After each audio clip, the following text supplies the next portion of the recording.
ഇവിടെ ഈ 3 രാത്രികളിൽ ഞാൻ പ്രസംഗിച്ചത് അവിചാരിതമല്ല. ദൈവത്തിന് ഈ നാടുകളിൽ പ്രിയപ്പെട്ട നിങ്ങളോട് പറയാനുള്ളത് അറിയിക്കുവാനായിട്ട് എന്നെ അയച്ചതാണ്. ഇവിടെ തിരഞ്ഞെടുത്ത വിഷയം യേശുക്രിസ്തുവിൻ്റെ 2ാം വരവും ലോക സംഭവങ്ങളുമാണ്. എന്നെ ഹരം പിടിപ്പിക്കുന്ന ഒരു വിഷയമാണ് ബൈബിളിൻ്റെ പ്രവചനങ്ങളെ ആധാരമാക്കിയുള്ള ലോക സംഭവങ്ങൾ വിലയിരുത്തുന്നത്. ഞാൻ സാക്ഷ്യമായി പറഞ്ഞോട്ടെ, 50 വർഷത്തിലധികമായി വേദപുസ്തകത്തിൻ്റെ പ്രവചനങ്ങളുടെ ഒരു വിദ്യാർത്ഥിയാണ് ഞാൻ. ഇന്നും പഠിച്ചുകൊണ്ടിരിക്കുന്നു. ഈ ലോക സംഭവങ്ങളെ, പ്രവചന വിഷയങ്ങളെ ആധാരമാക്കി വിലയിരുത്തുവാൻ ദൈവം വളരെ കൃപ തരുന്നു. അനേകർക്ക് അനുഗ്രഹമായി തീരുവാൻ, അനേകർ രക്ഷിക്കപ്പെടുവാൻ അതൂതുകൾ മൂലം ഇടയാക്കിയിട്ടുണ്ട്. നിങ്ങൾ യൂട്യൂബിൽ ചെന്നാൽ ഞാൻ ഒരെണ്ണം പോലും അപ്ലോഡ് ചെയ്തിട്ടില്ല. ഇതെല്ലാം സഹോദരങ്ങൾ ചെയ്യുന്നതാണ്. അവർ അപ്ലോഡ് ചെയ്തത് നിങ്ങൾക്ക് കാണാൻ കഴിയും, നിങ്ങൾക്ക് കേൾക്കാൻ കഴിയും. ഞാൻ ആമുഖമായി പറഞ്ഞു നിർത്തുന്നു. ദൈവം സഹായിക്കട്ടെ. നിങ്ങൾ എന്നെയും പ്രാർത്ഥനയിൽ ഓർക്കണം. നിങ്ങളോടുള്ള ബന്ധത്തിൽ ഒരു പ്രത്യേക സ്നേഹം എൻ്റെ മനസ്സിൽ അങ്കുരിച്ചു. ദൈവം ഏതെങ്കിലും അവസരം തരുന്നെങ്കിൽ എൻ്റെ സമയങ്ങൾ ചെലവഴിച്ച് നിങ്ങൾക്ക് ദൈവജനം പറഞ്ഞു തരാൻ ഞാൻ സന്നദ്ധനാണെന്ന് കൂടെ ഓർപ്പിക്കുകയാണ്. മറ്റ് യാതൊരു ലക്ഷ്യവുമില്ല. ദൈവവചനം ആഗ്രഹിക്കുന്നവർക്ക് പറഞ്ഞു കൊടുക്കാൻ എൻ്റെ ഹൃദയം വെമ്പൽ കൊള്ളുന്നുണ്ട്. ഞാൻ വിഷയത്തിലേക്ക് കടക്കുകയാണ്. കർത്താവായ യേശുക്രിസ്തുവിൻ്റെ മടങ്ങിവരവും ലോക സംഭവങ്ങളും എന്നുള്ള വിഷയം ആധാരമാക്കി കഴിഞ്ഞ 2 രാത്രികളിൽ ഞാൻ എടുത്തു. ഞാനിവിടെ ഇരുന്നപ്പോൾ ഒരു ഭാഗം എൻ്റെ മനസ്സിൽ ഓർമ്മ വന്നു. ആമുഖമായി അത് പറഞ്ഞ് ഞാൻ മുന്നോട്ട് പോകാം. ഞാൻ ഇവിടെ പ്രസംഗം ആരംഭിച്ചത് യെശയ്യാപ്രവചനം 34-ാം അധ്യായത്തെ നിന്നൊരു വാക്യം വായിച്ചുകൊണ്ടാണ്. 2 ദിവസം മുമ്പ് ആ വാക്യം വായിച്ചു. ഞാൻ ഒന്നുകൂടി ആ വാക്യം വായിക്കുകയാണ്. മനുഷ്യനോട് ദൈവം പറയുന്നൊരു കാര്യം എന്താ പറയുന്നത്? യെശയ്യാവ് 34-16 വാക്യം, യഹോവയുടെ പുസ്തകത്തിൽ അന്വേഷിച്ചു വായിച്ചു നോക്കുവീൻ, അവയിൽ ഒന്നും കാണാതിരിക്കില്ല, ഒന്നിനും ഇണയില്ലാതിരിക്കയില്ല. അവൻ്റെ വായല്ലോ കൽപ്പിച്ചത്, അവൻ്റെ ആത്മാവത്രേ അവയെ കൂട്ടിവരുത്തിയത്. ബൈബിളിന് ദൈവം കൊടുത്ത പേര് യഹോവയുടെ പുസ്തകം എന്നാണ്. ദൈവത്തിന് പല പേരുകൾ ബൈബിളിലുണ്ട്. എന്നാൽ ഏറ്റവും കൂടുതൽ ആവർത്തിക്കപ്പെട്ട പേര് യഹോവ എന്ന പേരാണ്. യഹോവ എന്ന പേരിൻ്റെ അർത്ഥം നാം ഗ്രഹിക്കുമ്പോൾ അതിൻ്റെ ആശയം ഗ്രഹിക്കും. യഹോവ എന്ന വാക്കിൻ്റെ അർത്ഥം നിത്യനായി നിലകൊള്ളുന്നവൻ, മാറ്റമില്ലാത്തവൻ, ദ എറ്റേണലി എക്സിസ്റ്റിംഗ് വൺ, നിത്യനായി നിലകൊള്ളുന്നവൻ, സമയത്തിന് അതീതനായവനാണ് യഹോവയായ ദൈവം. അവൻ പറയുകയാണ്, ഈ പുസ്തകം നിങ്ങൾക്ക് തന്നത് ഞാനാണ്. ആ പുസ്തകത്തിന് പേര് കൊടുത്തിരിക്കുന്നത് യഹോവയുടെ പുസ്തകമെന്നാണ്. സമയത്തിന് അതീതനായ ദൈവം. മനുഷ്യന് സമയത്തിന് പരിധിയുണ്ട്. അവന് ഇന്ന് നടക്കുന്നതും ഇന്നലെയും ഉള്ളത് പറയാം, നാളെ എന്തെന്നുള്ളത് അറിയില്ല, പറയാൻ സാധ്യമല്ല. എന്നാൽ ദൈവത്തിന് ആരംഭത്തിൽ അവസാനം അറിയാം. ഒന്നും അവനും മറവല്ലേ. ഞാൻ ഈ ഭാഗം ശ്രദ്ധിച്ചപ്പോൾ ഒരു കാര്യം കൂടി ഒന്ന് ഓർപ്പിച്ചോട്ടെ. ഞാൻ ബാക്കി ഭാഗങ്ങൾ അവിടെ നിന്ന് പറഞ്ഞതാണ്. എസെക്കിയേൽ പ്രവചനത്തിലേക്ക് ഒന്ന് കടന്നു വരാം. ഇന്ന് രാത്രി ഞാൻ അവിടെ നിന്ന് പ്രസംഗിക്കാൻ ആഗ്രഹിക്കുകയാണ്. എസെക്കിയേൽ പ്രവചനത്തിൽ ഒരു പ്രത്യേക പ്രയോഗം 77 പ്രാവശ്യം ആവർത്തിച്ചിട്ടുണ്ട്. നിങ്ങൾ ഇനിയും വായിക്കുമ്പോൾ ശ്രദ്ധിച്ചാൽ മതി. എസെക്കിയേൽ പ്രവചനത്തിൽ 77 പ്രാവശ്യം ഒരു പ്രത്യേക പ്രയോഗം ആവർത്തിച്ചിട്ടുണ്ട്. എന്താണെന്നറിയാമോ? ഈ 5-ാം അധ്യായത്തിൻ്റെ 13-ാം വാക്യം, ചിലത് മാത്രമേ ഞാനൊന്ന് വായിക്കാം. 5-ാം അധ്യായത്തിൻ്റെ 13-ാം വാക്യം നോക്കിക്കാട്ടെ. അവിടെ വായിക്കുന്നു, എൻ്റെ ക്രോധം അവരിൽ നിവർത്തിക്കുമ്പോൾ യഹോവയായ ഞാൻ എൻ്റെ തീഷ്ണതനെ അരുളിച്ചെയ്തെന്ന് അവർ അറിയും. 6-ാം അധ്യായത്തിൻ്റെ 7-ാം വാക്യം, നിഹതന്മാർ നിങ്ങളുടെ നടുവിൽ വീഴും, അതിൻ്റെ ഞാൻ യഹോവയെന്ന് നിങ്ങൾ അറിയും. വീണ്ടും നോക്കിക്കാട്ടെ, 10-ാം വാക്യം, ഞാൻ യഹോവയെന്ന് നിങ്ങൾ അറിയും. 13-ാം വാക്യം അതിൻ്റെ അവസാനം, ഞാൻ യഹോവയെന്ന് നിങ്ങൾ അറിയും. 14-ന്റെ അവസാനം, അപ്പോൾ ഞാൻ യഹോവയെന്ന് അവർ അറിയും. 77 പ്രാവശ്യമാണ് എസെക്കിയേലിൽ ഈ പദപ്രയോഗം ആവർത്തിച്ചിട്ടുള്ളത്. ദൈവം സംഭവിക്കുന്നതിന് മുമ്പ് കാര്യങ്ങൾ പറയുകയാണ്. ഉദാഹരണമായിട്ട് പാലും തേനും ഒഴുകുന്ന ദേശമാണ് കനാൻ നാട്. ഇസ്രയേലിൻ്റെ ദേശം പാലും തേനും ഒഴുകുന്ന നാടാണ്. അതിൻ്റെ 6-ാം അധ്യായത്തിൻ്റെ 14-ാമത്തെ വാക്യം, ഞാൻ അവരുടെ നേരെ കൈനീട്ടി അവരുടെ സകല വാസസ്ഥലങ്ങളിലും ദേശത്തെ റിബ്ല മരുഭൂമിയേക്കാൾ അധികം നിർജ്ജനവും ശൂന്യമാക്കും. അപ്പോൾ ഞാൻ യഹോവയെന്ന് അവർ അറിയും. ഇത് സംഭവിക്കുന്നതിന് മുമ്പ് ദൈവം പറഞ്ഞു ഇത് സംഭവിക്കും, അപ്പോൾ നിങ്ങൾ അറിയും ഞാൻ യഹോവയാണ് എന്ന് പറഞ്ഞതിൻ്റെ അർത്ഥം എന്താണ്? സംഭവിക്കുന്നതിന് മുമ്പ് ദൈവം പറഞ്ഞു, അത് സംഭവിച്ച് കഴിയുമ്പോൾ ഞാൻ സമയത്തിന് അതീതനായ ദൈവമാണെന്ന് നിങ്ങൾ അറിയും, ഞാൻ നിത്യനാണെന്ന് നിങ്ങൾ അറിയും, എനിക്കൊന്നും മറവല്ലെന്ന് നിങ്ങൾ അറിയും, ഞാൻ യഹോവയായ ദൈവമെന്ന് നിങ്ങൾ അറിയും. 77 പ്രാവശ്യം ആ വാക്ക് എസെക്കിയേലിൽ ആവർത്തിച്ചിട്ടുണ്ട്. എന്നാൽ ഈ 77 പ്രാവശ്യം ദൈവം പറയുന്നത് ദൈവമാണ്, അവൻ യഹോവയാണ്, നിത്യനാണെന്ന് മനസ്സിലാക്കാനായിട്ടുള്ള ഒരു മാർഗം മുമ്പ് കൂട്ടി പറഞ്ഞിട്ട് അത് നടക്കുമ്പോൾ ദൈവം ഞാനാണ് നിത്യനെന്നുള്ളത് നിങ്ങൾ അറിയും. ഈ പുസ്തകത്തിൽ ഒരു പ്രത്യേക ഭാഗം ലോകാന്ത്യ സംഭവങ്ങളോടുള്ള ബന്ധത്തിൽ, ദൈവപുത്രൻ്റെ മടങ്ങിവരവിനുള്ള ബന്ധത്തിൽ ഒരു വാക്യം വായിച്ചുകൊണ്ട് ഞാൻ ആരംഭിക്കുകയാണ്. ഏതാണ്ട് 5 അധ്യായം അപഗ്രഥിക്കേണ്ടത് ആവശ്യമാണ്. എൻ്റെ മുന്നിലുള്ള പരിമിതമായ സമയം ഈ 5 അധ്യായങ്ങൾ മുഴുവൻ നോക്കാൻ കഴിയുമോ എന്ന് എനിക്കറിയില്ല. എന്നാൽ ലോക സംഭവങ്ങളിൽ അതിപ്രധാനമായ ഒരു വിഷയം ഞാനിവിടെ നിന്ന് അടർത്തിയെടുക്കുകയാണ്. ഞാൻ ഉദ്ദേശിച്ചത് എസെക്കിയേൽ 35, 36, 37, 38, 39 5 അധ്യായങ്ങൾ ലോകത്തിൻ്റെ അന്ത്യത്തിൽ സംഭവിക്കേണ്ട സംഭവങ്ങളാണ്. മറ്റു വിധത്തിൽ പറഞ്ഞാൽ യേശുക്രിസ്തു വരുന്നതിന് അല്പം മുമ്പ് സംഭവിക്കുന്ന കാര്യങ്ങളാണ്. ക്രിസ്തുവിൻ്റെ വരവിനോടുള്ള ബന്ധത്തിൽ നടക്കേണ്ട സംഭവങ്ങളാണ്. അങ്ങനെ സംഭവിക്കേണ്ട കാര്യങ്ങൾക്ക് തിരുവചനത്തിൽ രേഖപ്പെടുത്തിയിട്ടുണ്ട്. ഇൻ ദ ലേറ്റർ ഡേയ്സ്, അന്ത്യകാലത്തിൽ നിവർത്തിക്കപ്പെടും എന്ന് പറയുന്നുണ്ട്. ഞാനതിൽ ഒരു വാക്യം വായിച്ച് ആത്മാവെന്നെ നടത്തുന്നതും പ്രേരിപ്പിക്കുന്നതും അനുസരിച്ച് ഞാൻ പറഞ്ഞുകൊള്ളാം. എസെക്കിയേൽ പ്രവചനം 38-ാം അധ്യായം അതിൻ്റെ 8-ാമത്തെ വാക്യം ഒന്ന് വായിക്കാം. എസെക്കിയേൽ പ്രവചനം 38-ാം അധ്യായത്തിൻ്റെ 8-ാമത്തെ വാക്യം ലോക സംഭവങ്ങളെ യേശുക്രിസ്തുവിന്റെ മടങ്ങിവരവിനുള്ള ബന്ധത്തിൽ അപഗ്രഥിക്കുകയാണ് നമ്മൾ. 8-ാം വാക്യം നോക്കിയാട്ടെ, ഏറിയ നാൾ കഴിഞ്ഞിട്ട് നീ സന്ദർശിക്കപ്പെടും, വാളിനൊഴിഞ്ഞു പോന്നതും പല ജാതികളിൽ നിന്ന് ശേഖരിക്കപ്പെട്ടതുമായ ഒരു രാജ്യത്തിൽ നീ ഒടുക്കം വന്നു ചേരും. നിരന്തര ശൂന്യമായി കിടന്നിരുന്ന ഇസ്രയേൽ പർവ്വതങ്ങളിൽ തന്നെ. എന്നാൽ അവർ ജാതികളുടെ നിന്ന് വന്ന് എല്ലാവരും നിർഭയമായി വസിക്കും. നീ മഴക്കോൾ പോലെ കയറി വരും. നീ നിന്റെ എല്ലാ പടക്കൂട്ടങ്ങളും നിങ്ങളോട് കൂടെ പല ജാതികളും മേഘം പോലെ ദേശത്തെ മൂടും. ഈ പ്രവചനം എന്ന് നിവർത്തിക്കപ്പെടേണ്ടതാണ്. അവിടെ രേഖപ്പെടുത്തിയിട്ടുണ്ട്, ഏറിയ നാൾ കഴിയണം, നീ ഒടുക്കമെന്ന് ചേരും. In the later days. ഞാനൊന്ന് പറഞ്ഞു പോകട്ടെ. എസെക്കിയേൽ ഇത് രേഖപ്പെടുത്തുന്നത് ഇന്നേക്ക് ഏതാണ്ട് 2600 വർഷം മുമ്പാണ്. ക്രിസ്തുവിന് 600 വർഷം മുമ്പ്, ഏതാണ്ട് 600 വർഷം മുമ്പ് ബാബേലിലേക്ക് എസെക്കിയേലിനെ പിടിച്ചുകൊണ്ടുപോയി എന്ന് പറഞ്ഞാൽ ക്രിസ്തുവിന് 600 വർഷം മുമ്പ് പിടിക്കപ്പെട്ടു, ബാബേൽ പ്രവാസത്തിലേക്ക് പോയി.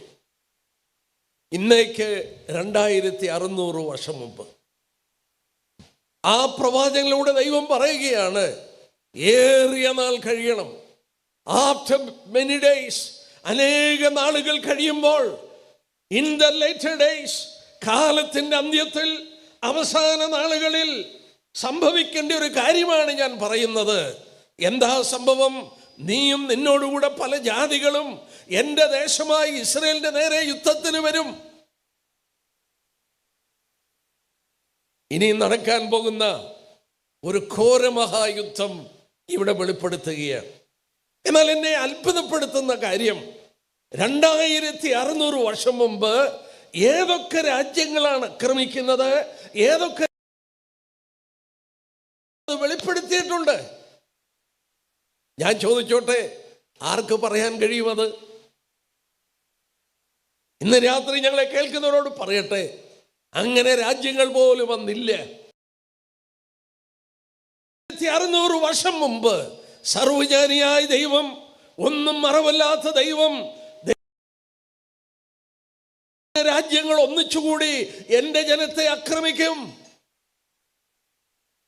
എന്നാൽ ഇവിടെ ചില കാര്യങ്ങൾ ഞാനൊന്ന് ഓർപ്പിച്ചു കൊള്ളട്ടെ. ഇവിടെ എന്നാണെന്നുള്ളത് രേഖപ്പെടുത്തിയിട്ടുണ്ട്. ഒടുക്ക നാളിലാണ് അവർ വരുന്നത്, ഇസ്രയേൽ പർവ്വതങ്ങളിലാണ്. എന്നാൽ ഇവിടെ രേഖപ്പെടുത്തിയിട്ടുണ്ട് പല ജാതികളിൽ നിന്ന് മലയാളത്തിൽ രേഖപ്പെടുത്തിയത്, ഇംഗ്ലീഷിൽ രാഷ്ട്രങ്ങൾ എന്നാണ്, നേഷൻസ്. പല രാഷ്ട്രങ്ങളിൽ നിന്ന് ശേഖരിക്കപ്പെട്ട ഒരു രാജ്യം. എൻ്റെ പ്രിയപ്പെട്ടവരോട് ഓർപ്പിക്കട്ടെ, ഇസ്രയേൽ രാഷ്ട്രം അവരുടെ സ്വന്തം നാട്ടിൽ കയറുന്നതിന് മുമ്പ് മോവാബ് സമഭൂമിയിൽ വെച്ച് മോശെ അവരോട് പറഞ്ഞു, 2 പ്രാവശ്യം നിങ്ങളുടെ സ്വന്തം ദേശം വിട്ട് നിങ്ങൾ പോകും. നിങ്ങളെ കൊണ്ടുചെല്ലുന്നത് പാലും തേനും ഒഴുകുന്ന ദേശത്താണ്. ദൈവത്തെ അനുസരിക്കാത്തതിൻ്റെ ഫലമായി 2 പ്രാവശ്യം നിങ്ങൾ നിങ്ങളുടെ സ്വന്തം ദേശം വിട്ടുപോകും. 3 പ്രാവശ്യം പറഞ്ഞിട്ടില്ല, 2 പ്രാവശ്യം അവിടെ നിന്ന് നിങ്ങൾ ചിതറിക്കപ്പെടും. ഞാൻ ഒന്ന് കാണിക്കാം. ആവർത്തനം 28 എടുത്ത്, ആവർത്തന പുസ്തകം 28-ാം അധ്യായം. മോശെ അവരോട് പറയുകയാണ്, ഈ 2 പ്രാവശ്യം നിങ്ങൾ ലോകത്തിൽ ചിതറിക്കപ്പെടും, ലോകത്തിൽ പോകുമെന്ന് പറയുമ്പോൾ എവിടോട്ടൊക്കെയാ പോകുന്നതെന്ന് പറഞ്ഞിട്ടുണ്ട്. അത് അത്ഭുതമാണ്. നമ്മൾ ഓർക്കണം, അവരൊരു രാഷ്ട്രമായിട്ടില്ലേ. ഒരു രാഷ്ട്രമാകുന്നതിന് മുമ്പ് പറയുകയാണ്, അതായത് കനാനിൽ കയറുന്നതിന് മുമ്പ് പറയുകയാണ്. ഒന്നാമത് പറഞ്ഞു നോക്കാട്ടെ, ദൈവത്തെ അനുസരിക്കാതെ വരും. അതിൻ്റെ ഫലമായി 32-ാം വാക്യം, നിന്റെ പുത്രന്മാരും പുത്രിമാരും അന്യജാതിക്ക് അടിമയാകും. അന്യജാതി, ജാതികൾ എന്നല്ല, അന്യജാതി, അനദർ നേഷൻ, ഏകവചനമാണ്. ഒരു അന്യദേശത്ത് നീ അടിമയാകും. സൗരന്മാരെ എന്നെ കേൾക്കുന്ന പ്രിയപ്പെട്ടവരെ, ബൈബിള് സത്യമാണ്, കൃത്യമാണ്. കർത്താവ് പറഞ്ഞു, ഇതിൻ്റെ വള്ളിക്കും പുള്ളിക്കും വ്യത്യാസം വരത്തില്ല. ക്രിസ്തുവിന് 600 വർഷം മുമ്പ് ബാബേൽ എന്ന് പറയുന്ന ഒരു രാജ്യത്തിൽ അവരെ അടിമകളാക്കി. 600 വർഷം മുമ്പ് ബാബേൽ പ്രവാസത്തിൽ പോയി. അത് നടക്കുന്നതിന് എത്രയോ വർഷം മുമ്പ് മോശ പറഞ്ഞു, നീയും നിന്റെ പുത്രന്മാരും ഒരു അന്യജാതിക്കടിമയാകും. 70 വർഷം പ്രവാസം കഴിഞ്ഞ്, പ്രവാചകന്മാർ രേഖപ്പെടുത്തിയ പോലെ 70 വർഷം പ്രവാസം കഴിഞ്ഞ്, അവരുടെ അടിമത്വം കഴിഞ്ഞ് മടങ്ങി വന്ന് അവരുടെ പട്ടണം പണിതു, അവരുടെ ദേവാലയം പണിതു. അതിൻ്റെ ചരിത്രമൊക്കെ എസ്രാ, നെഹമ്യ മുതലായ ഗ്രന്ഥങ്ങളിൽ നമ്മൾ വായിക്കുന്നുണ്ട്. നിങ്ങൾ വീണ്ടും നിങ്ങളുടെ ദേശത്ത് പാർക്കും, എന്നാൽ ഒരിക്കൽ കൂടെ നിങ്ങൾ ലോകത്തിൽ ചിതറിപ്പോകും. രണ്ടാമത് ഇവിടെ പറഞ്ഞു നോക്കിയാട്ടെ, അതിൻ്റെ 64-ാമത്തെ വാക്യം, അതേ അധ്യായത്തിൻ്റെ 64-ാമത്തെ വാക്യം.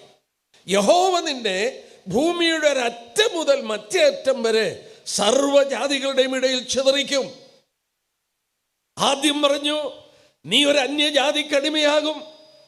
ബാബേൽ പ്രവാസത്തിൽ ക്രിസ്തുവിന് 600 വർഷം മുമ്പ് അവരടിമകളായിപ്പോയി, മടങ്ങി വന്ന് രാജ്യം സ്ഥാപിച്ചു. രണ്ടാമത് മോശ പറഞ്ഞു, നിങ്ങൾ ഭൂമിയുടെ ഒരറ്റം മുതൽ മറ്റേ അറ്റം വരെ ചിതറിക്കപ്പെടും. ഇത് സംഭവിക്കുന്നതിന് ഏതാണ്ട് 40 വർഷം മുമ്പ് ലൂക്കോസിന്റെ സുവിശേഷം നോക്കിക്കാട്ടെ.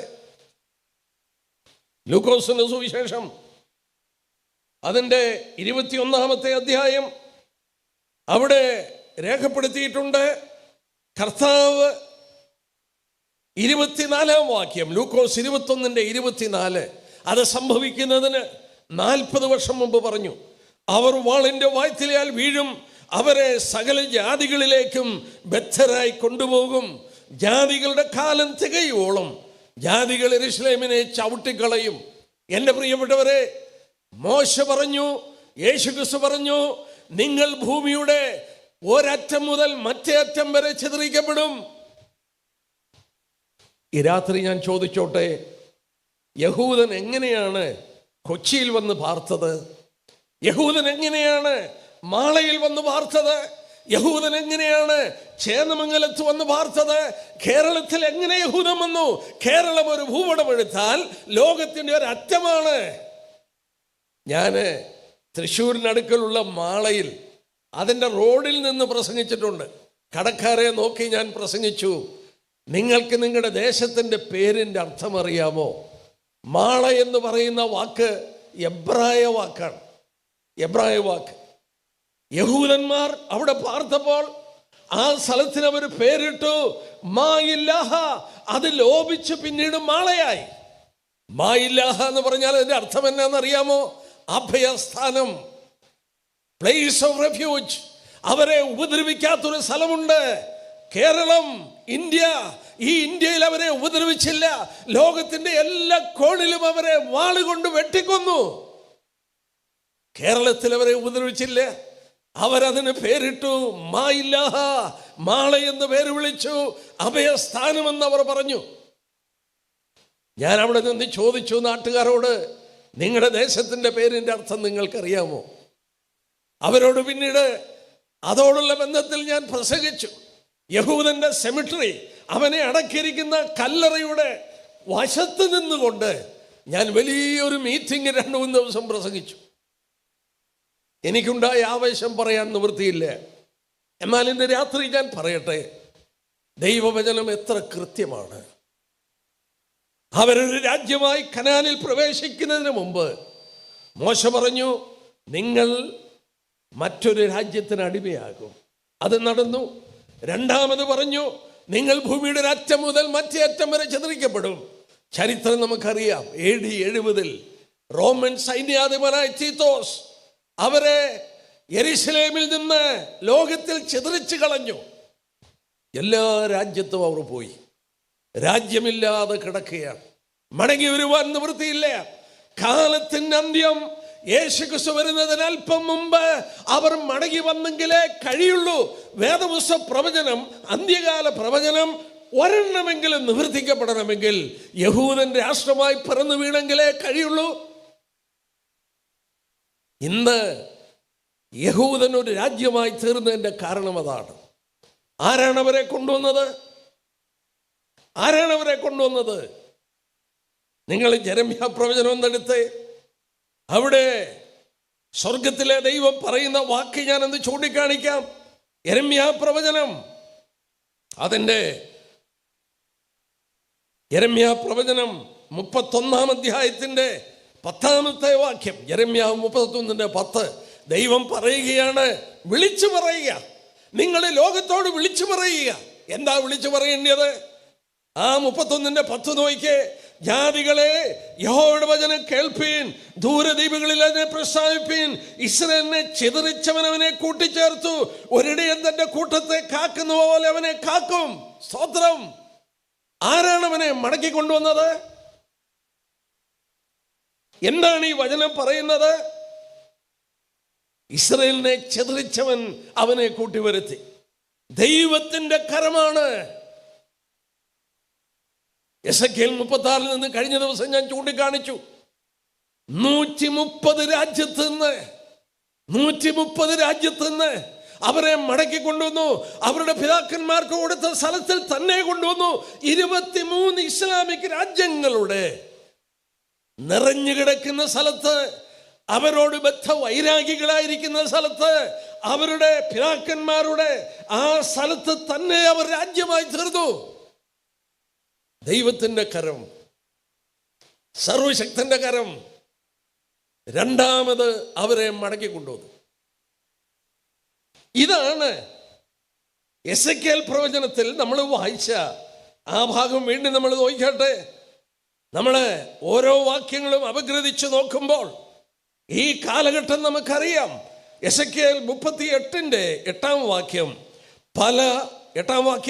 പല ജാതികളിൽ നിന്ന് ശേഖരിക്കപ്പെട്ടതുമായ ഒരു രാജ്യം, വാളിനൊഴിഞ്ഞു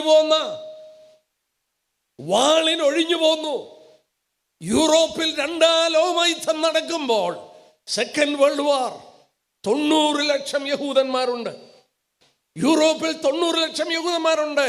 2ാം ലോകയുദ്ധം കഴിയുമ്പോൾ, ആ ലോകമഹായുദ്ധം കഴിഞ്ഞപ്പോൾ, ഹിറ്റ്ലറിന്റെ ഭരണം അവസാനിച്ചപ്പോൾ 30 ലക്ഷമായി കുറഞ്ഞു. 60 ലക്ഷത്തെ ഗ്യാസ് ചേംബറിൽ കയറ്റിക്കൊന്നു. 30 ലക്ഷമായി ശേഷിച്ചു. ഇവിടെ കണ്ടോ, വാളിന് ശേഷിച്ചവർ.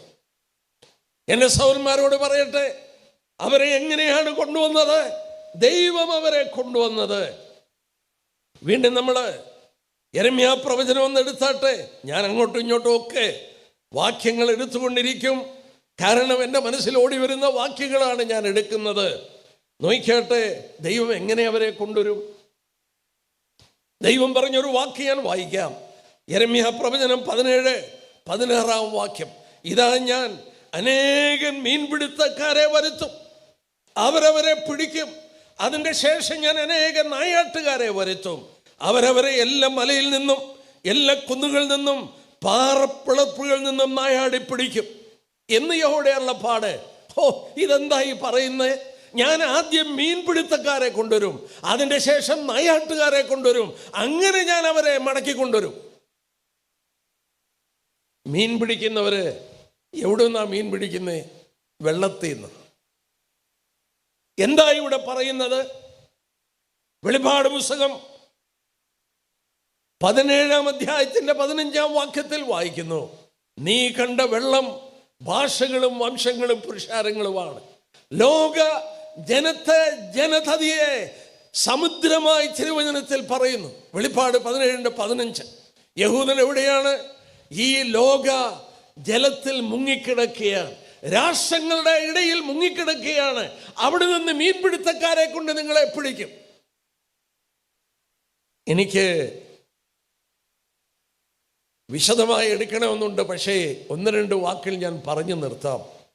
1897 സയനിസ്റ്റ് മൂവ്മെന്റ്, തിയഡോർ ഹെർസലിന്റെ നേതൃത്വത്തിൽ ബാസ്ലി എന്ന് പറയുന്ന സ്ഥലത്ത് സിയോനിസ്റ്റ് മൂവ്മെന്റ്. പലസ്തീനിലോട്ട് ആരെങ്കിലും പോയാൽ അവർക്ക് അവിടെ ചെന്ന് അറബികളോട് സ്ഥലം മേടിക്കാൻ പണം കൊടുക്കാം. ഒന്ന് ആലോചിച്ചു നോക്കിക്കേ, പലസ്തീനിലോട്ട് യഹൂദനും പോണ്ട. എന്താ കാരണം? അവിടെ ജീവിക്കുന്നത് അവരുടെ ശത്രുക്കളാണ്. അവിടെ മഴയില്ല, അവിടെ മരുഭൂമിയാണ്, അവിടെ ജനങ്ങളില്ല, അവിടെ മൃഗങ്ങളില്ല. അവിടോട്ട് പോകുമോ? എന്നാൽ സൗജന്യമായി പണം കൊടുത്തു, നിങ്ങൾ പോയി മേടിക്കുക. അന്നത്തെ കാലത്ത് സിയോണിസ്റ്റ് മൂവ്മെന്റുകാർ കൊടുത്തത് $20 ദശലക്ഷം, $20 മില്യൺ. വലിയ ധനികരുണ്ടായിരുന്നു യഹൂദന്മാർ. അവർ യൂറോപ്പിലുള്ളവര് $20 ദശലക്ഷം കൊടുത്ത് ഏതാണ്ട് 3.5 ലക്ഷം ഏക്കർ മരുഭൂമി അറബികളുടെ കയ്യിൽ നിന്ന് മേടിച്ചു. അറബികൾക്ക് വേണ്ട, ഒന്നിനും കൊള്ളത്തില്ല, വെറും മരുഭൂമി, വെള്ളമില്ല, വൃക്ഷമില്ല, മനുഷ്യനില്ല, ഒരു പുല്ലുമില്ല, ആർക്കും വേണ്ടാതെ കിടക്കുന്ന സ്ഥലം. യഹൂദൻ 3.5 ലക്ഷം ഏക്കർ $20 ദശലക്ഷം കൊടുത്ത് നെഗവ് മരുഭൂമിയുടെ പ്രദേശങ്ങൾ അവിടുമൊക്കെ മേടിച്ചു. അറബികള് സന്തോഷത്തോടെ വിറ്റു. മീൻപിടുത്തക്കാർ 1-ാം ലോകയുദ്ധം കഴിയുമ്പോൾ ഏതാണ്ട് 1 ലക്ഷം ആളുകൾ അവിടെ കയറി. 1880-കളിൽ 10,000 യഹൂദൻ അവിടെ ഇല്ല. 1-ാം ലോകയുദ്ധം 1914 തൊട്ട് 18 വരെ 4 വർഷത്തെ നീണ്ടിരുന്ന യുദ്ധം കഴിഞ്ഞപ്പോൾ ഏതാണ്ട് 1 ലക്ഷം യഹൂദൻ അവിടെ കുടിയേറി. തീർന്നില്ല. ദൈവം പറഞ്ഞു, അതിന് ശേഷം ഞാൻ നായാട്ടുകാരെ വരുത്തും. അവരെന്താ ചെയ്യുന്നത്? അവർ ഒളിച്ചിരിക്കുന്ന മലയിൽ നിന്നും കുന്നുകളിൽ നിന്നും പാറപ്പിളർപ്പുകളിൽ നിന്ന് നായാടി പിടിക്കും. 2-ാം ലോകയുദ്ധം ചരിത്രം അറിയാവുന്നവർക്കറിയാം. അന്ന് നാസി പടയാളികൾ യഹൂദനെ വേട്ടയാടി, ഒളിച്ചിരിക്കുന്ന സ്ഥലങ്ങളിൽ വേട്ടയാടി. നിങ്ങൾ കേട്ട് കാണും, ജനറൽ ഐക്മൻ ഹിറ്റ്ലറിന്റെ ഒരു ജനറലാണ്. അദ്ദേഹം ഗ്യാസ് ചേംബറിൽ യഹൂദനെ കൊല്ലാൻ എല്ലാ ദിവസവും 5000 യഹൂദനെ സപ്ലൈ ചെയ്തുകൊണ്ടിരുന്നു. 5000 യഹൂദന്മാരെ നിങ്ങളൊന്ന് ആലോചിച്ച് നോക്കിക്കേ. അവരെ കൊണ്ടുവന്ന് ട്രെയിനിൽ കൊണ്ടുവന്ന് ഗ്യാസ് ചേംബറിൽ കയറ്റി കൊല്ലുകയാണ്. അയ്യോ, ഭയങ്കരമാണ്. അതൊന്നും വിവരിക്കാൻ സമയം പോരാ. എന്നാൽ ഞാൻ പറയട്ടെ, അവർക്ക് യൂറോപ്പിൽ ജീവിക്കാൻ നിവൃത്തിയില്ല, എങ്ങും താമസിക്കാൻ നിവൃത്തിയില്ല. രണ്ടാം ലോക യുദ്ധത്തിൽ 90 ലക്ഷം യഹൂദൻ ഉണ്ടായിരുന്നവരെ 30 ലക്ഷമായി കൊന്നൊടുക്കി. അവര് അവിടെ നിന്ന് പലായനം ചെയ്തു. കപ്പലുകളിലും മറ്റുമായി പലസ്തീന്റെ മണ്ണിൽ പലായനം ചെയ്തു. രണ്ടാം ലോക യുദ്ധം കഴിയുമ്പോൾ 6.25 ലക്ഷം യഹൂദൻ അവിടെ വരുന്നു. ഒന്നാലോചിച്ച്, 10,000 യഹൂദനില്ലാതെ കിടന്ന സ്ഥലത്ത് ദൈവം പറഞ്ഞ പോലെ ആദ്യം ഞാൻ മീൻപിടുത്തക്കാരെ കൊണ്ടുവരും, അതിന് ശേഷം നായാട്ടുകാരെ കൊണ്ടുവരും, അവരെ കൊണ്ട് ഞാൻ ഇവരെ മടക്കി കൊണ്ടുവരും. എൻ്റെ പ്രിയപ്പെട്ടവരെ, നമ്മൾ എസെക്കിയേൽ 38 നമ്മുടെ വിഷയം. അവിടെ നമ്മൾ വായിച്ചു, പല ജാതികളിൽ നിന്ന് ശേഖരിച്ചു, വാളിനൊഴിഞ്ഞു പോന്നു. ഇത് ആശ്ചര്യമായി ഇന്ന് നടക്കുന്ന സംഭവമാണ്. ലോകാന്ത്യ സംഭവങ്ങളിൽ ഇന്ന് നടക്കുന്ന സംഭവമാണിത്. നേരത്തെ സംഭവിച്ചതല്ല. ഇത് സംഭവിച്ചത് ആഗോളമായി ചിതറിപ്പോയ ശേഷം, അവരെ കൊന്നൊടുക്കിയ ശേഷം, ശേഷിച്ചവർ, വാളിന് ശേഷിച്ചവരെ സ്വർഗത്തിലെ ദൈവം 130 രാജ്യത്ത് നിന്ന് അവരുടെ പിതാക്കന്മാർക്ക് കൊടുത്ത രാജ്യത്തിൽ കൊണ്ടുവന്ന് കഴിയുമ്പോൾ ഇവിടെ വായിക്കുന്നു, അവസാനം ഒരു യുദ്ധം നടക്കും. ആരാണ് ഈ യുദ്ധം നടത്തുന്നത്? നമ്മൾ അല്പം വിശദമായി നോക്കാൻ പോവുകയാണ്. ഒരു കൂട്ടം ആളുകള് യുദ്ധത്തിന് വരുന്നു, ഒരു കൂട്ടം ആളുകള് അതിനെ എതിർക്കുന്നു. ഇനി ഞാൻ പറയട്ടെ, ഇത് മനസ്സിലാക്കണമെങ്കിൽ ഇസ്രയേലിന് കൊടുത്ത സ്ഥലം മനസ്സിലാക്കണം. നോക്കാം, ഈ 38 അധ്യായത്തിൻ്റെ അതിൻ്റെ 11 വാക്യത്തിൻ്റെ അവസാനം നോക്കിയേ. എസെക്കിയേൽ 38 11 അവസാനം, ശൂന്യമായിരുന്നിട്ട് വീണ്ടും നിവാസികളുള്ള സ്ഥലങ്ങളും നേരെയും ജാതികളിൽ നിന്ന് ശേഖരിക്കപ്പെട്ടും കന്നുകാലികളും ധനത്തെയും സമ്പാദിച്ച് ഭൂമിയുടെ മധ്യേ വസിച്ചുമിരിക്കുന്ന ഒരു ജനം. യഹൂദൻ എവിടെ വസിക്കുന്നത്? ഭൂമിയുടെ മധ്യേ. ഭൂമിയുടെ മധ്യഭാഗം എവിടെയാണ്? അമേരിക്കയാണോ? അല്ല. ഭൂമിയുടെ മധ്യഭാഗം 3 വേദഭാഗങ്ങൾ ബൈബിളിൽ കാണുന്നുണ്ട്. ഒന്നിവിടം, ഭൂമിയുടെ മധ്യേ വസിക്കുന്നു യഹൂദൻ. എസെക്കിയേൽ 5:5 ഭൂമിയുടെ മധ്യേ അവർ വസിക്കുന്നു. 1000 ആണ്ട് വാഴ്ച യേശുക്രിസ്തു മടങ്ങി വരുമ്പോഴും നമ്മൾ വീണ്ടും വായിക്കുന്നുണ്ട്. യെശയ്യാ പ്രവചനം 19 അധ്യായത്തിൻ്റെ 24 വാക്യത്തിൽ ഭൂമിയുടെ മധ്യേ അവർ വസിക്കുന്നു.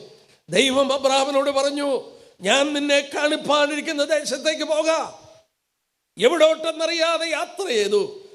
ഈ ഇസ്രയേലിന്റെ മധ്യഭാഗത്തിലുള്ളൊരു സ്ഥലമാണ് ബർഷീബ. ആ സ്ഥലത്തിരുന്നു. ആ സ്ഥലത്താണ് അബ്രഹാം പാർത്തത്. അത് ഇസ്രയേലിന്റെ മധ്യഭാഗമാണ്. നമ്മൾ ഇവിടെ വായിക്കുന്നു, ഭൂമിയുടെ മധ്യഭാഗവുമാണ് ഇസ്രയേൽ. യേശുക്രിസ്തു ക്രൂശിക്കപ്പെട്ട എവിടെയാണ്? ഇസ്രയേലിന്റെ ഭൂപടം എടുത്ത് നോക്കിയേ. ഇസ്രയേലിന്റെ ഭൂപടം എടുക്കുമ്പോൾ അതിൻ്റെ സെന്റർ എന്ന് പറയുന്നത് യെരുശലേമാണ്. യെരുശലേമിന്റെ പ്രദേശത്താണ് ദൈവപുത്രൻ വന്ന് ക്രൂശിക്കപ്പെട്ടത്. ദൈവം എന്തിനാണ് യഹൂദന് ഈ ഭൂമിയുടെ മധ്യഭാഗം കൊടുത്തത്? മാനവരാശിയെ സ്നേഹിച്ചതുകൊണ്ടാണ്. അവരാണ് ഈ തിരുവെഴുത്തുകൾ രേഖപ്പെടുത്തിയത്. റോമലേഖനം 3 അധ്യായത്തിൽ പൗലോസ് ചോദിക്കുന്നുണ്ട്, യഹൂദൻ എന്ത് വിശേഷത? അല്ല, പരിച്ഛേദനയാൽ എന്ത് പ്രയോജനം? വളരെയുണ്ട്. ഒന്നാമത്, ദൈവത്തിൻ്റെ അരുളപ്പാടുകൾ അവരുടെ പക്കലാണ് ഏൽപ്പിച്ചത്. പഴയ നിയമ ബുക്കുകൾ ആരാണ് എഴുതിയത്? പഴയ നിയമ എല്ലാ ബുക്കുകളും എഴുതിയത് യഹൂദനാണ്. പുതിയ നിയമ ബുക്കുകൾ എല്ലാം യഹൂദൻ, ലൂക്കോസ് ഒഴിച്ച് യഹൂദനാണ്. അപ്പോൾ ബൈബിളിൻ്റെ എഴുത്തുകാർ യഹൂദന്മാരാണ്. അവരെ കൊണ്ട് എഴുതിച്ചു. അവരെ ഭൂമിയുടെ മധ്യഭാഗത്ത് കൊണ്ടുവന്നു. ഏകസത്യ ദൈവത്തെക്കുറിച്ച് അവരിലൂടെ ദൈവം വെളിപ്പാട് കൊടുത്തു. ലോകത്തിൽ ദൈവത്തിൻ്റെ സാക്ഷികളായി പ്രകാശമായി ഭൂമിയുടെ മധ്യത്തിൽ നിന്ന് ഈ പ്രകാശം പരത്തുവാൻ അവർക്ക് ഭൂമിയുടെ മധ്യഭാഗം കൊടുത്തു. ഇനിയും ഞാൻ എന്തിനാ ഇത്രയും വിശദീകരിച്ചെന്ന് ചോദിച്ചാൽ, ഇവിടെ എസെക്കിയേൽ 38 ഇവരെ ആക്രമിക്കുന്ന ഈ രാജ്യം ഏത് രാജ്യമാണെന്ന് കണ്ടുപിടിക്കാൻ ഭൂമിയുടെ മധ്യഭാഗം ഇസ്രായേലാണെന്ന് മനസ്സിലായെങ്കിലേ ഒക്കുള്ളൂ. കാരണം എന്താന്ന് പറയാം. നോക്കിയാട്ടെ, അതിൻ്റെ 15-ാമത്തെ വാക്യം. ഇസ്രായേലിനെ ആക്രമിക്കാൻ വരുന്നത് എവിടെ നിന്നാണ്? 38-ന്റെ 15-ാം വാക്യം. നീയും നിന്നോടുകൂടെ പല ജാതികളും ഒട്ടൊഴിയാതെ കുതിരപ്പുറത്ത് കയറിയ മഹാസമൂഹം മഹാസൈന്യമായി നിന്റെ ദിക്കിൽ നിന്ന് വടക്കേ അറ്റത്ത് നിന്ന്, ആ വാക്ക് നോക്കിയേ, വടക്കേ അറ്റത്തും തന്നെ വരും. 39-ന്റെ 2 ഈ 38-ന്റെ തുടർച്ചയാണ്. ഞാൻ നിന്നെ വഴിതെറ്റിച്ച് നിന്നിൽ ആരിലൊന്നിലെ ശേഷിപ്പിച്ച് നിന്നെ വടക്കേ അറ്റത്ത് നിന്ന് കൊണ്ടുവരും. എൻ്റെ സഹോദരന്മാരെ, ഭൂമിയുടെ സെന്റർ ഇസ്രായേലാണെന്ന് മനസ്സിലായി. അതിൻ്റെ വടക്കേ അറ്റം ഇംഗ്ലീഷ് ബൈബിളിൽ വായിച്ചാൽ I will bring you from the uttermost north, ഏറ്റവും വടക്കുന്ന് കൊണ്ടുവരും. ഇസ്രായേലിൻ്റെ വടക്കേ രാജ്യങ്ങളുണ്ട്. ലെബനോന്, സിറിയ മുതലായ രാജ്യങ്ങൾ വടക്കാണ്. എന്നാൽ ഇവിടെ രേഖപ്പെടുത്തിയിട്ടുണ്ട് ഏറ്റവും വടക്കേ അറ്റം. ഇസ്രായേലിൻ്റെ ഏറ്റവും വടക്ക് കിടക്കുന്ന സ്ഥലം റഷ്യയാണ്. റഷ്യക്കപ്പുറത്ത് രാജ്യമില്ല. റഷ്യ ആക്രമിക്കും. പക്ഷെ ഇവിടെ കണ്ടോ, നിന്നോടുകൂടെ പല രാജ്യങ്ങൾ വരും. നിന്നോടുകൂടെ പല രാജ്യങ്ങൾ വരും. ഇവിടെ 15-ാം വാക്യം മഹാസൈന്യം. പിന്നെ വായിച്ചു 16, ഒരു മേഘം പോലെ എയർഫോഴ്സ്. ദാനിയേൽ 11:40 ഒരുപാട് കപ്പലുകളോടെ വലിയ നേവൽ ഫോഴ്സ്, വലിയ എയർഫോഴ്സ്, വലിയ ആർമി. ഇത് മൂന്നും ഇവിടെ പറഞ്ഞിട്ടുണ്ട്. ഇസ്രായേലിനെ ആക്രമിക്കാൻ വരുന്നത് അങ്ങനെയാണ്. പക്ഷേ ഇത് റഷ്യയാണെന്നുള്ളതിന് യാതൊരു തർക്കവുമില്ല, ഒന്നും തർക്കമില്ല. കാരണം അതിക്ക് മാത്രം നോക്കിയാൽ മതി. പിന്നെ ഇവിടെ പറഞ്ഞ പേരുകളൊക്കെ നമ്മളെ അത് മനസ്സിലാക്കി തരുന്നുണ്ട്. എന്നാൽ ഇവിടെ എനിക്ക് എടുക്കാനായിട്ടുള്ള പ്രേരണ തോന്നിയ വസ്തുത നോക്കുക. റഷ്യയോട് കൂടെ ഒരു കൂട്ടം രാജ്യങ്ങൾ ആക്രമിക്കാൻ വരുമ്പോൾ ദൈവം അവരോട് പറഞ്ഞു, നീ അവർക്ക് ലീഡറായിരിക്കണം. നോക്കിയാൽ അതിൻ്റെ 38-ാം അധ്യായത്തിൻ്റെ 7-ാം വാക്യം. നിന്റെ അടുക്കൽ കൂടിയിരിക്കുന്ന നിന്റെ സമൂഹത്തെ ഒരുക്കൊള്ളുക, നീ അവർക്ക് മേധാവിയായിരിക്കുക. ഇംഗ്ലീഷ് ബൈബിളിൽ വായിച്ചാൽ യു ബി ദ ലീഡർ. നീ വേണം ലീഡറായിരിക്കാൻ. ഈ രാജ്യങ്ങളെ എൻ്റെ ജനമായ ഇസ്രായേലിനോട് യുദ്ധത്തിന് കൊണ്ടുവരേണ്ടത് നീ ആയിരിക്കണം. മറ്റു വിധത്തിൽ പറഞ്ഞാൽ റഷ്യയുടെ നേതൃത്വത്തിൽ ഈ രാജ്യങ്ങൾ അവസാന യുദ്ധത്തിന് വരും. ഏതൊക്കെ രാജ്യങ്ങളാണ് വരുന്നത്? ഇനി നമ്മൾ ആ വിഷയത്തിലേക്കാണ് പോകുന്നത്. ഇവിടെയാണ് എന്നെയും നിങ്ങളെയും അത്ഭുതപ്പെടുത്തേണ്ട കാര്യം. ഞാനും നിങ്ങളും വന്നെത്തിയ കാലഘട്ടം ലോക അന്ത്യത്തിൻ്റെ മണിമുഴക്കം കേൾക്കുന്ന കാലഘട്ടം. എൻ്റെ സഹോദരി സഹോദരന്മാരെ, ഇനിയും സമയമില്ല. ദൈവസഭ മാറ്റപ്പെട്ട് കഴിഞ്ഞാൽ നടക്കേണ്ട യുദ്ധമാണ് ഇവിടെ രേഖപ്പെടുത്തിയത്. ഇതിനു വേണ്ടി 2600 വർഷം മുമ്പ് പറഞ്ഞ രാഷ്ട്രീയ കൂട്ടുകെട്ടുകൾ ഒന്നായി മാറി. നോക്കിയാട്ടെ, ആരൊക്കെയാണ് റഷ്യയോട് കൂടെ വരുന്നത്? നിങ്ങളെ അത്ഭുതപ്പെടുത്തും. അതിൻ്റെ 5-ാം വാക്യം നോക്കിയേ. അവരോടുകൂടെ ഒട്ടൊഴിയാതെ പരിചയം തലക്കോരിയും ധരിച്ച പാർസികൾ. ആരാണ് ഈ പാർസികൾ? ആരാണ് പാർസികൾ? പേർഷ്യ. ആരാണ് ഈ പേർഷ്യ? ഇറാൻ. ഇന്ന് വാർത്താ മാധ്യമങ്ങളിൽ നിറഞ്ഞു നിൽക്കുന്നു ഇറാൻ. ഡൊണാൾഡ് ട്രംപ് പറഞ്ഞു, അങ്ങനെ ഒരു സംസ്കാരം ഇല്ലാതാക്കും. ഒന്നും നടക്കുകയില്ല. കാരണം ഇവിടെ പറഞ്ഞ ഈ പ്രവചനം നിവർത്തിക്കാൻ റഷ്യയോടുകൂടെ ആദ്യം വരുന്ന രാജ്യം ഇസ്രയേലിനെ ആക്രമിക്കാൻ വരുന്നത് പേർഷ്യൻസാണ്, ഇറാനികളാണ്. ഏതാനും മിനിറ്റുകൾ ഞാൻ ഇറാനെ കുറിച്ചൊന്ന് പറഞ്ഞോട്ടെ. മറ്റു ഭാഗങ്ങൾ എടുക്കേണ്ടിയുണ്ട്, ഞാൻ ഓടിച്ച് ആ ഭാഗം പറയാം. ഇറാന് നമ്മൾ ഓർക്കണം, ഇറാൻ ഈ രാജ്യങ്ങൾ, ഇറാന് ഇസ്രയേലിൻ്റെയും പാശ്ചാത്യ രാജ്യങ്ങളുടെയും പക്ഷത്ത് നിന്ന ഒരു രാജ്യമാണ്.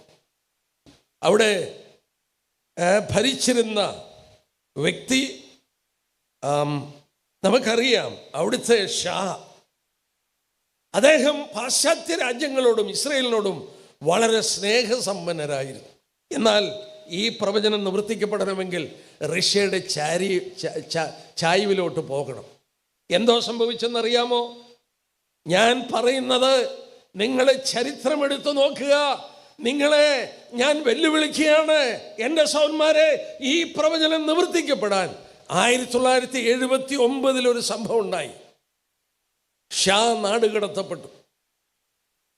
നാടുകടത്തപ്പെട്ടു.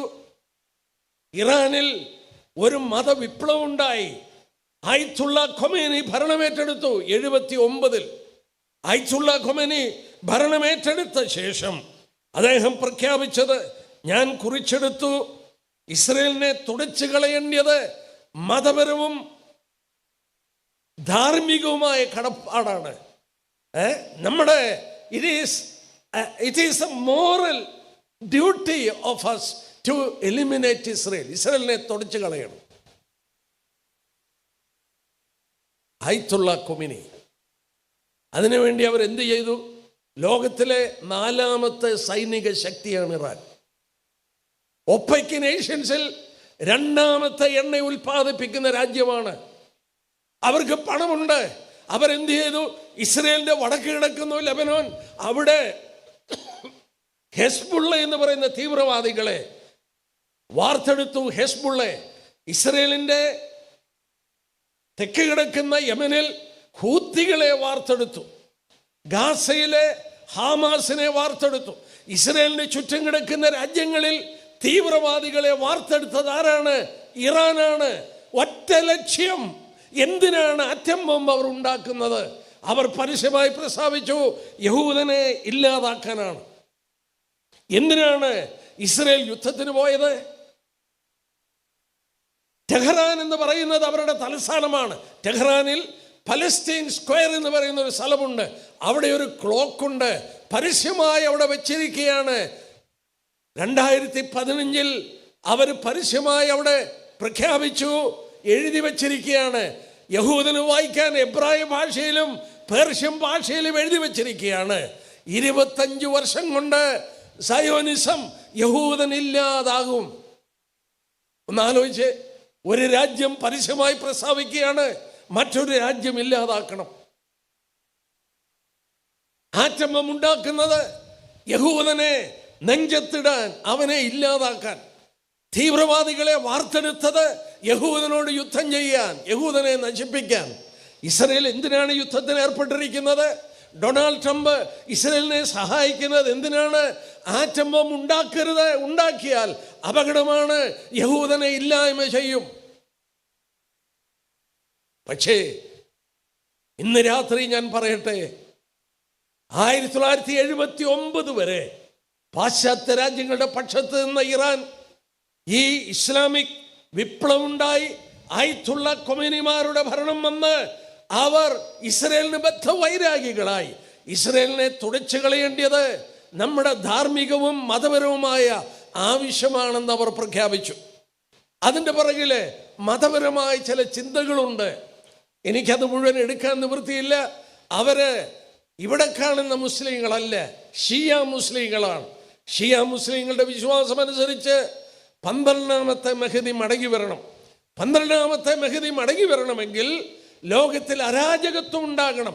ഈ അരാജകത്വം നേർവഴിയിലാക്കാൻ ഇമാം മഹദി പ്രത്യക്ഷപ്പെടും. 5 വയസ്സിൽ കാണാതെ പോയതാണ് ഈ മഹദിയെ. ആ മഹദി കാലത്തിൻ്റെ അന്ത്യത്തിൽ മടങ്ങി വരും എന്നവർ വിശ്വസിക്കുന്നു. മാത്രമല്ല, സിയോനിസം, യഹൂദൻ, അവൻ ഒരിക്കലും ഒരു രാഷ്ട്രമായിരിക്കാൻ അവകാശമില്ല. അവനെ തുടച്ചു കളയണം, അവനെ കൊന്നുകളയണം. അവരുടെ മതപരമായ ഒരു ആവശ്യമാണ്. റഷ്യയോടുകൂടെ ആദ്യം മാർച്ച് ചെയ്തു വരുന്നത് ഇറാനാണ്. അവിടെ കൊണ്ട് തീരുന്നില്ലേ എൻ്റെ പ്രിയപ്പെട്ടവരെ? അവിടെ കൊണ്ട് തീരുകയല്ല. എന്നാൽ ഇന്ന് ഞാൻ പറയട്ടെ, ഇറാൻ റഷ്യയുടെ പക്ഷത്തിലായി കഴിഞ്ഞു. ഇറാൻ റഷ്യയുടെ പക്ഷത്തിലായി കഴിഞ്ഞു. രണ്ടാമതെടുത്ത് പറഞ്ഞ രാജ്യം നോക്കിക്കാട്ടെ. രണ്ടാമതെടുത്ത് പറഞ്ഞു കൂശ്യർ. ആരാണ് ഈ കൂശ്യർ? എത്യോപ്യ. ഹെയ്ലി സലാസി ചക്രവർത്തി ഭരിച്ചിരുന്ന സ്ഥലം ഇന്നത് കമ്മ്യൂണിസ്റ്റ് സ്ഥലമാണ്. എത്യോപ്യയുടെ കൂടെയാണ് സുഡാനൊക്കെ. നോർത്തേൺ സുഡാൻ തീവ്രവാദ ഇസ്ലാമിക് രാജ്യമാണ്. ബിൻ ലാദനെ 5 വർഷം സൂക്ഷിച്ച സ്ഥലമാണ് സുഡാൻ. ഈ കൂശ്യർ എന്ന് പറയുന്ന സ്ഥലത്തിൽ അതും വരും. മൂന്നാമത് പറഞ്ഞു പൂത്യര്. ആരാണ് ഈ പൂത്യര്? ലിബിയയും അതുപോലെ അൾജീരിയയും ടുണീഷ്യയും. നിങ്ങൾക്കറിയാം, കേണൽ ഗദാഫി ഭരിച്ചിരുന്നു. ഇന്ന് തീവ്രവാദ ഇസ്ലാം ഭരിക്കുന്ന സ്ഥലമാണ്. അവസാനം പറഞ്ഞു ഗോമർ. ആരാണ് ഈ ഗോമർ? നമ്മുടെ ബൈബിളിൽ വായിക്കുന്ന ഗലാത്യർ എന്ന് പറയുന്ന സ്ഥലമാണ് ഗോമർ എന്ന് പറയുന്നത്. എവിടെയാണത്? ടർക്കിയിലാണ്. ടർക്കി ഇന്ന് യൂറോപ്യൻ യൂണിയനിലുണ്ട്. പക്ഷേ നിങ്ങൾ നോക്കിക്കോ, ചിലപ്പോൾ ഇപ്പോഴത്തെ യുദ്ധം കഴിയുമ്പോൾ നാറ്റോയിൽ നിന്നവർ പുറത്തു വന്ന് അവര് ഇസ്രയേലിന് നോക്കണം. AKP എന്ന് പറയുന്ന പാർട്ടിയാണ്, ഇസ്ലാം പാർട്ടിയാണ് ടർക്കി ഭരിക്കുന്നത്.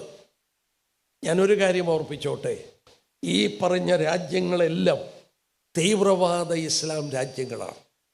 സാധാരണ ഇസ്ലാം രാജ്യമല്ല, തീവ്രവാദത്തിന് കൊടുത്ത ഇസ്ലാമിക് രാജ്യങ്ങൾ. രണ്ടാമതൊരു കാര്യം ഓർക്കുക, ഈ രാജ്യങ്ങളെല്ലാം റഷ്യയുടെ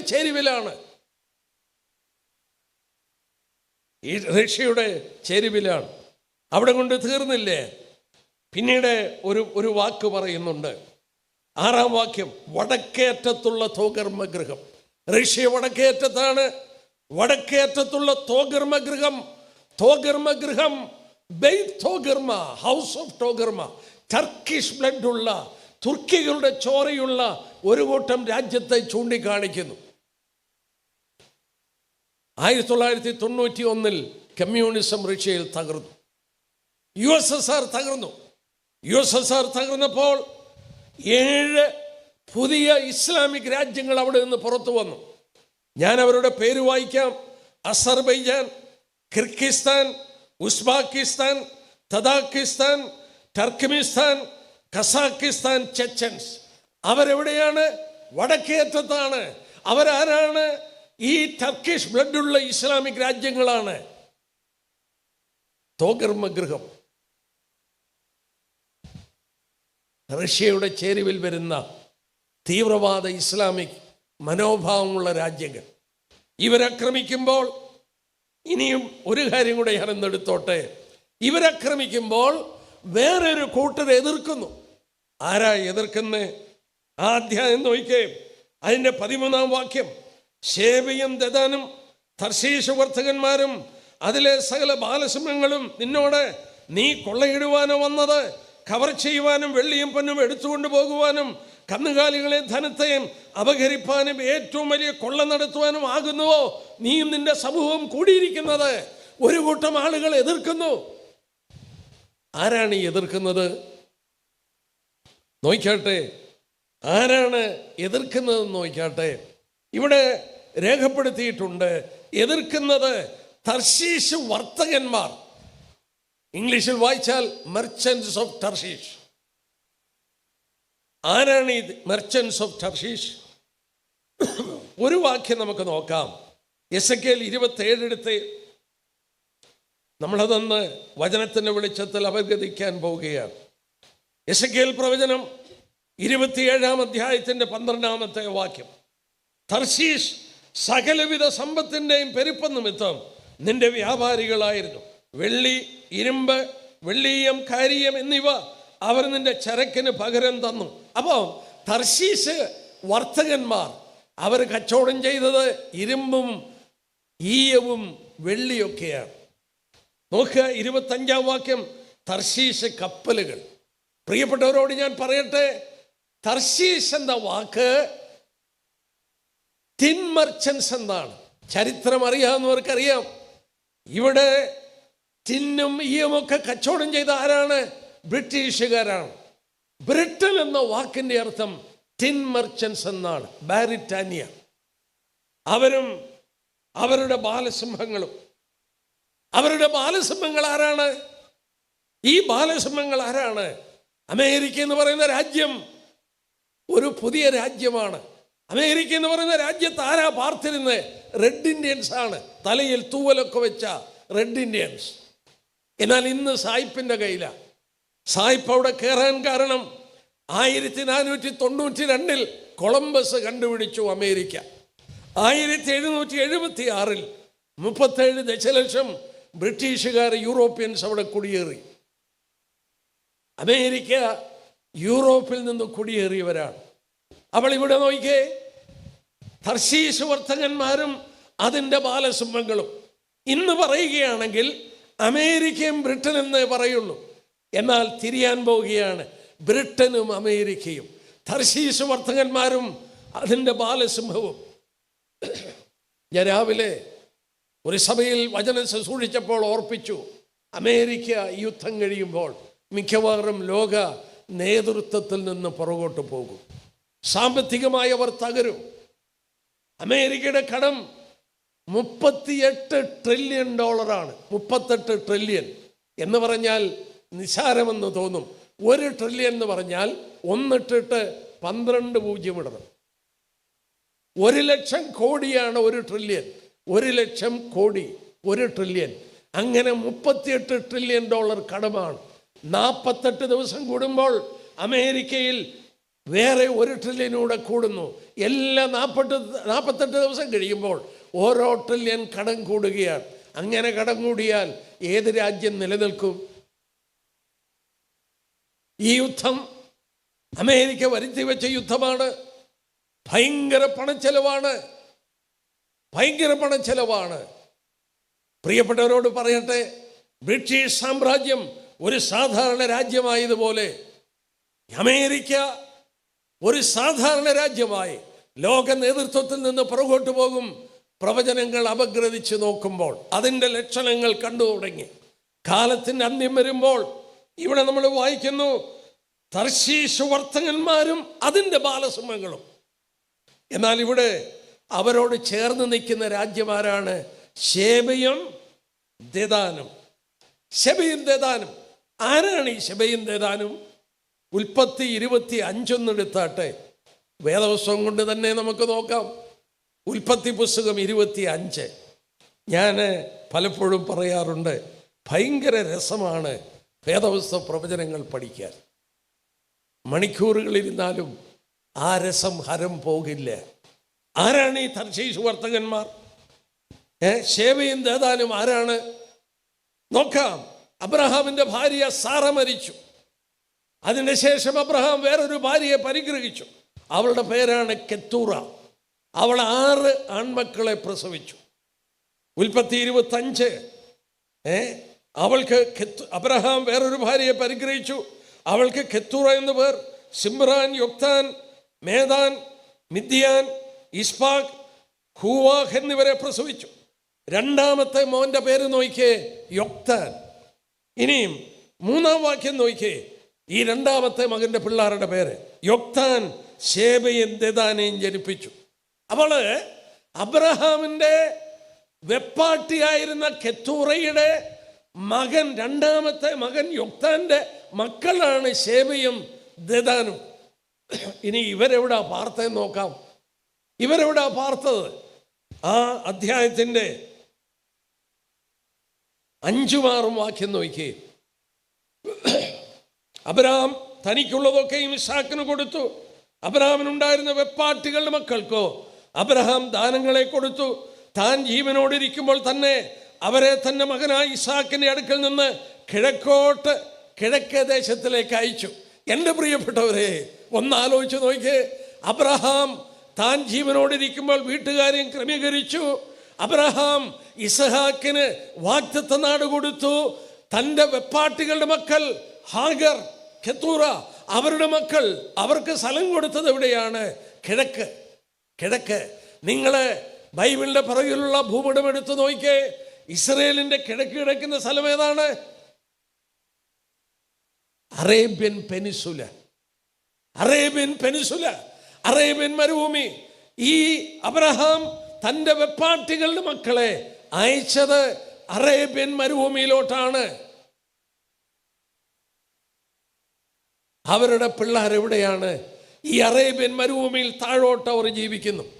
Saudi Arabia, Oman, Yemen, UAE, Qatar, Bahrain, ഇതൊക്കെ ആരുടെ മക്കളാണ്? അബ്രഹാമിന് വെപ്പാട്ടികളിൽ ഉണ്ടായ മക്കളുടെ മക്കളാണ്. അവരിന്ന് ആ പ്രദേശത്ത് പാർക്കുന്നു. അവരാരാണ്? അവരാണ് സുന്നി മുസ്ലിങ്ങൾ. അവർ മിതവാദികളാണ്, തീവ്രവാദികളല്ല, മിതവാദികളാണ്. അവര് ആരോടാണ് ചേർന്നിരിക്കുന്നത്? ഷേബയും ദദാനോടും, ബ്രിട്ടീഷുകാരോടും അമേരിക്കൻസിനോടും. നിങ്ങൾക്കറിയാം, അവിടെ എണ്ണ കണ്ടുപിടിച്ചത് ആരാണ്? ഈ ബ്രിട്ടീഷുകാരും അമേരിക്കക്കാരുമാണ്. അവർക്ക് പ്രൊട്ടക്ഷൻ കൊടുക്കുന്ന ആരാണ്?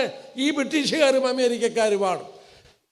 ഇപ്പൊ യുദ്ധം നടന്നപ്പോൾ നമ്മൾ കണ്ടു, ബഹ്റിനിലും സൗദിയിലും ഖത്തറിലുമൊക്കെ ഇറാൻ മിസൈൽ അയച്ചതിന്റെ കാരണം അവിടെയെല്ലാം അമേരിക്കയുടെ ബേസ് ഉണ്ട്, അവരുടെ പടയാളികൾ ഉള്ളത് കൊണ്ടാണ്. ബൈബിള് കണ്ടോ? എന്നാൽ ഒരു കാര്യം കൂടെ ഞാൻ പറയട്ടെ. ഈ അറേബ്യൻ രാജ്യങ്ങൾ പ്രാരംഭത്തിൽ നടന്ന യുദ്ധങ്ങളിൽ ഇസ്രയേലിന് വിരോധമായി വന്നു. എന്നാൽ ഇപ്പോൾ അവർ മിണ്ടുന്നില്ല. ശ്രദ്ധിച്ചോ? ഇപ്പോൾ അവർ മിണ്ടുന്നില്ല. കാരണം എന്നാ? 2020 ഒരു സംഭവം നടന്നു. നിങ്ങളിൽ ചിലരെങ്കിലും ഓർക്കുന്നുണ്ട്. അബ്രഹാം അക്കോർഡ് എന്ന് പറഞ്ഞ്, അബ്രഹാം ഉടമ്പടി എന്ന് പറഞ്ഞ്, ഞങ്ങളൊക്കെ അബ്രഹാമിന്റെ മക്കളാണ്, അബ്രഹാം ഉടമ്പടി എന്ന് പറഞ്ഞ് ഈ അറേബ്യൻ രാജ്യങ്ങൾ, ബഹ്റിനും സൗദിയും, ഇവരൊക്കെ ഇസ്രയേലിനോട് സമാധാനത്തിന് കടന്നു വന്നു. സൗരന്മാരെ, ഈ വേദപുസ്തക പ്രവചനം ഒന്ന് ചിന്തിച്ച് നോക്കിയേ. റഷ്യയുടെ കൂടെ നമ്മൾ ഓർക്കണം, ഇത് 2600 വർഷം മുമ്പ് പറഞ്ഞതാണ്. റഷ്യയോടുകൂടെ നീ അവർക്ക് മേധാവി ആയിക്കൊള്ളുക. തീവ്രവാദ ഇസ്ലാമിക് രാജ്യങ്ങൾ, ഇറാനും ലിബിയയും ഇതുപോലുള്ള രാജ്യങ്ങൾ എല്ലാം ചേർന്ന് ഇസ്രയേലിനെ ആക്രമിക്കുമ്പോൾ അതിനോട് എതിർക്കുന്ന ഒരു കൂട്ടരുണ്ട്. അത് മിതവാദികളായ അറേബ്യൻ രാജ്യങ്ങൾ, അമേരിക്കയോടും ഇസ്രയേലിനോടും ചേർന്ന് നിൽക്കുന്ന രാജ്യങ്ങൾ. എന്ത് പറയാനാ? ഈ ബൈബിളിലെ പ്രവചനങ്ങൾ എത്ര സത്യം!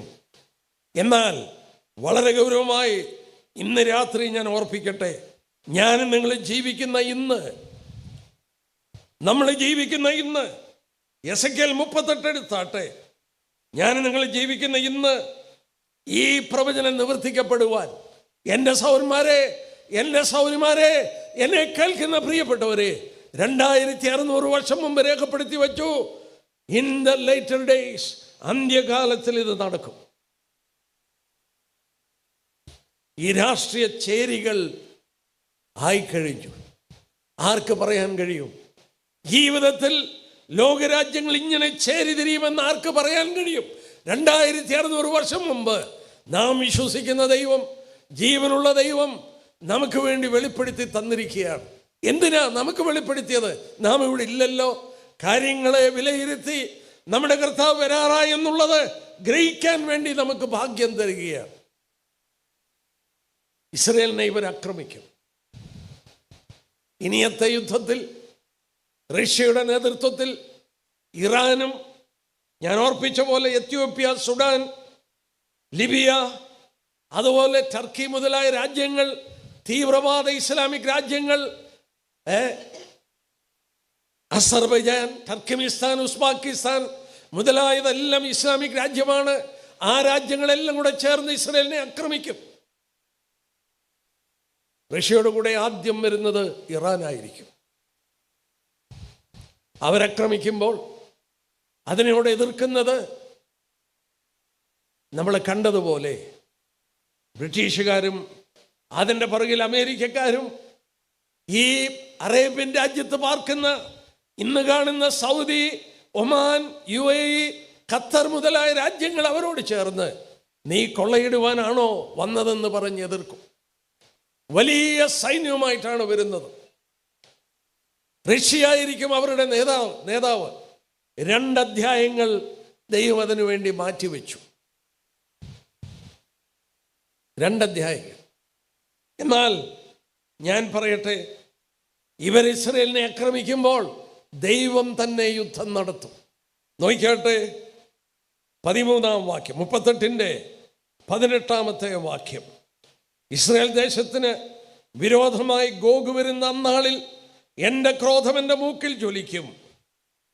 അന്നാളിൽ നിശ്ചയമായി ഇസ്രായേൽ ദേശത്തൊരു വലിയ ഭൂകമ്പം ഉണ്ടാകും. ഞാൻ എൻ്റെ തീഷ്ണതയിൽ ഒരു കോപാഗ്നിയിലും അരുളി ചെയ്യുന്നു. താഴോട്ട് വായിക്കുകയാണ്. ദൈവം എന്ത് ചെയ്യും? ഭയങ്കര ഭൂകമ്പം ഉണ്ടാക്കും. അവരന്യോന്യം വെടിവെക്കും. ഇസ്രായേലിനെ വെടിവെക്കാൻ വന്നവര് അന്യോന്യം വെടിവെച്ച് ചാകും. തീർന്നില്ലേ? ദൈവം ഒരു പ്രത്യേക ആയുധം ഉപയോഗിക്കും. 22-ാം വാക്യം ശേഖരം മോളി വെച്ചിട്ടുണ്ട്. യോബിന്റെ പുസ്തകം 38-ാം അധ്യായം 22-23 വാക്യം. യോബിന്റെ പുസ്തകം 38-22. നീ ഹിമത്തിന്റെ ഭണ്ഡാരത്തോളം ചെന്നിട്ടുണ്ടോ? കൽമഴയുടെ ഭണ്ഡാരം നീ കണ്ടിട്ടുണ്ടോ? ഞാൻ അവയെ കഷ്ടകാലത്തേക്കും പേരും പടയുമുള്ള നാളിലേക്ക് സംഗ്രഹിച്ചിരിക്കുന്നു. സ്വർഗത്തിലെ ദൈവം പറയുകയാണ്, സ്വർഗത്തിൽ ദൈവം കല്ലിൻ്റെ ഒരു കൂട്ടം വെച്ചിട്ടുണ്ട്.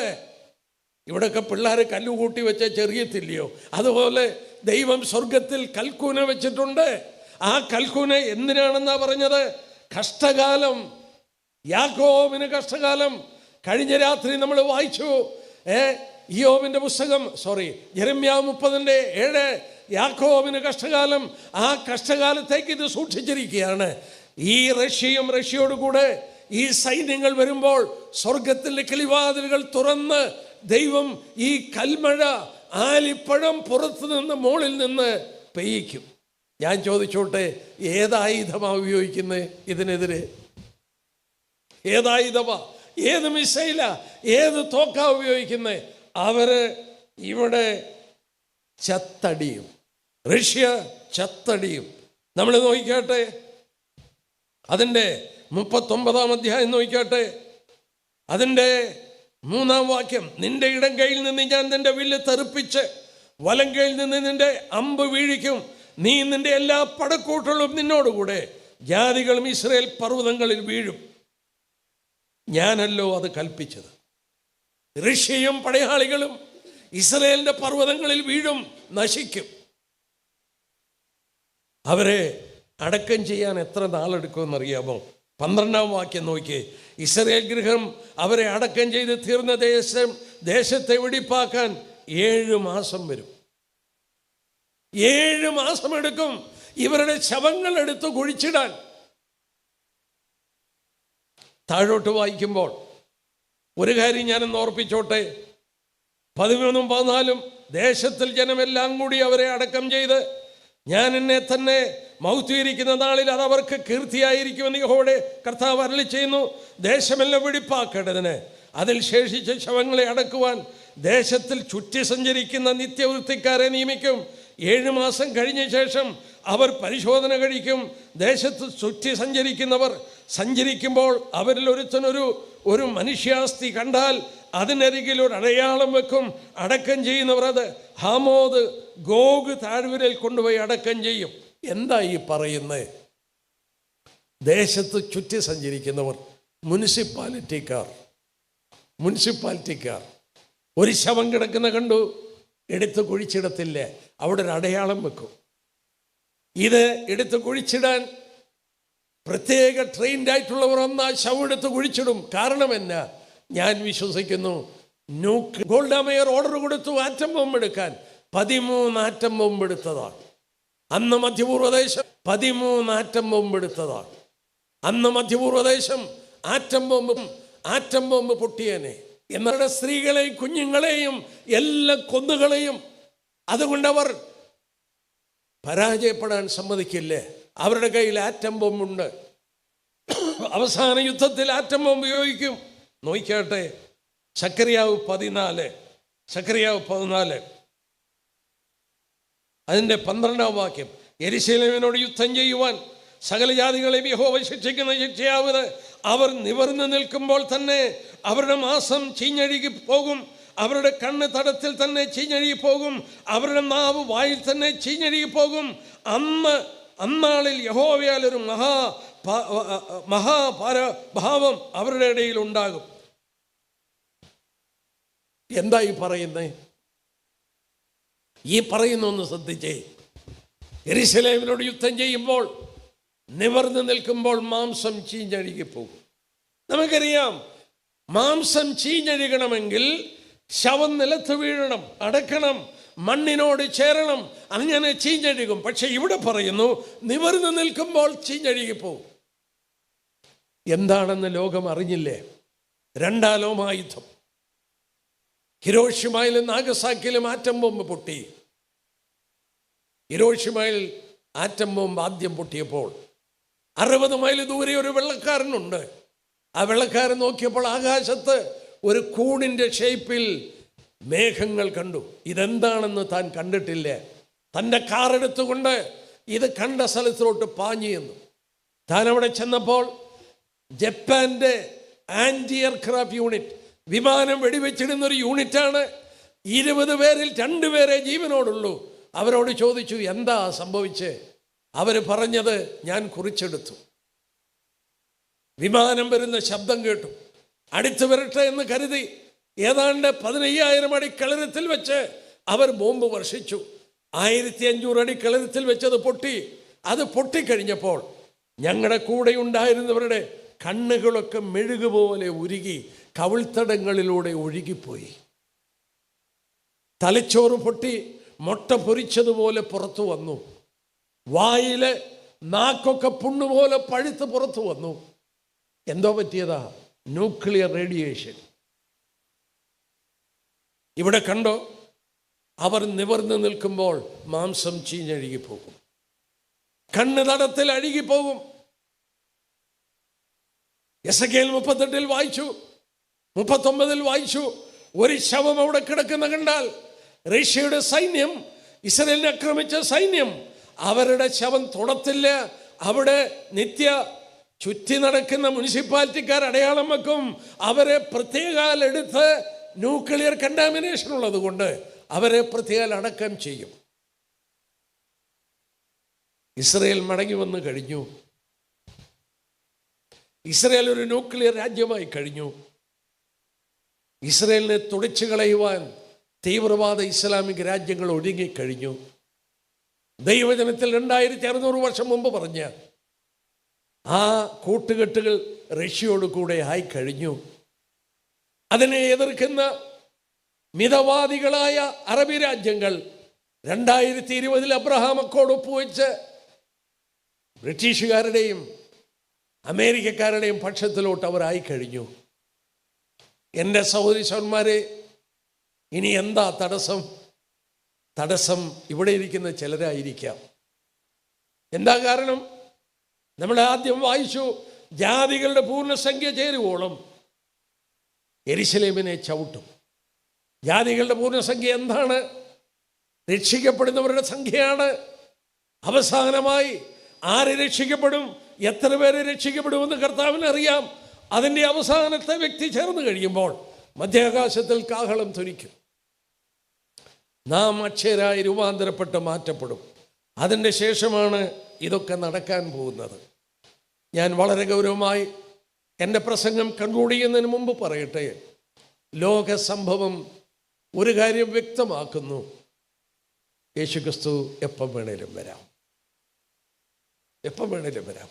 ഈ പറഞ്ഞ യുദ്ധം മഹോപദ്രവ കാലഘട്ടത്തിൽ നടക്കേണ്ടതാണ്. അത് നടക്കുന്നതിന് മുമ്പ് എന്നെ നിങ്ങളെ ചേർക്കാൻ അവൻ മധ്യാകാശത്തിൽ വരും. ഉൽപ്രാവണത്താൽ നമ്മൾ മാറ്റപ്പെടും. നമ്മളെവിടെ നിന്ന് പോകുവാൻ സമയം എത്ര ആഗതമായി. രണ്ടുപേര് ഒരു കിടക്കയിലായിരിക്കും. ഒരാളെ കൈക്കൊള്ളും, ഒരാളെ ഉപേക്ഷിക്കും. രണ്ടുപേര് തിരികലിൽ പൊടിച്ചുകൊണ്ടിരിക്കും. ഒരാളെ കൈക്കൊള്ളും, ഒരാളെ ഉപേക്ഷിക്കും. ഭാര്യയും ഭർത്താവ് ഒന്നിച്ചു കിടക്കുന്നു. ഭാര്യ രക്ഷിക്കപ്പെട്ടു, ഭർത്താവ് രക്ഷിക്കപ്പെട്ടതല്ല.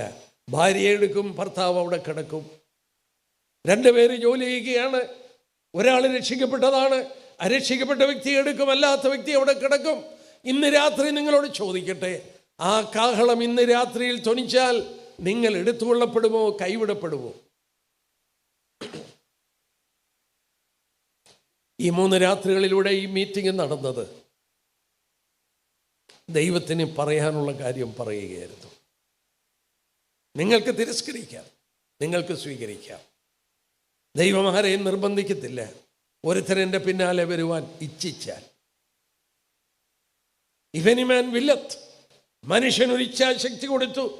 ആ ഇച്ഛാശക്തി ഉപയോഗിച്ച് തിരഞ്ഞെടുക്കണം, ഈ ദൈവപുത്രനെ തിരഞ്ഞെടുക്കണം. 2000 വർഷം മുമ്പ് ഈ ഭൂമിയിൽ വന്ന് മാനവരാശിയുടെ രക്ഷയ്ക്ക് വേണ്ടി കാൽവറി ക്രൂശിൽ മരിച്ച് പാപത്തിൻ്റെ പരിഹാരം അവൻ വരുത്തി. ഇന്ന് അവൻ ചെയ്യുന്നത് റോമാലേഖനം 10-ാം അധ്യായം എടുത്താട്ടെ.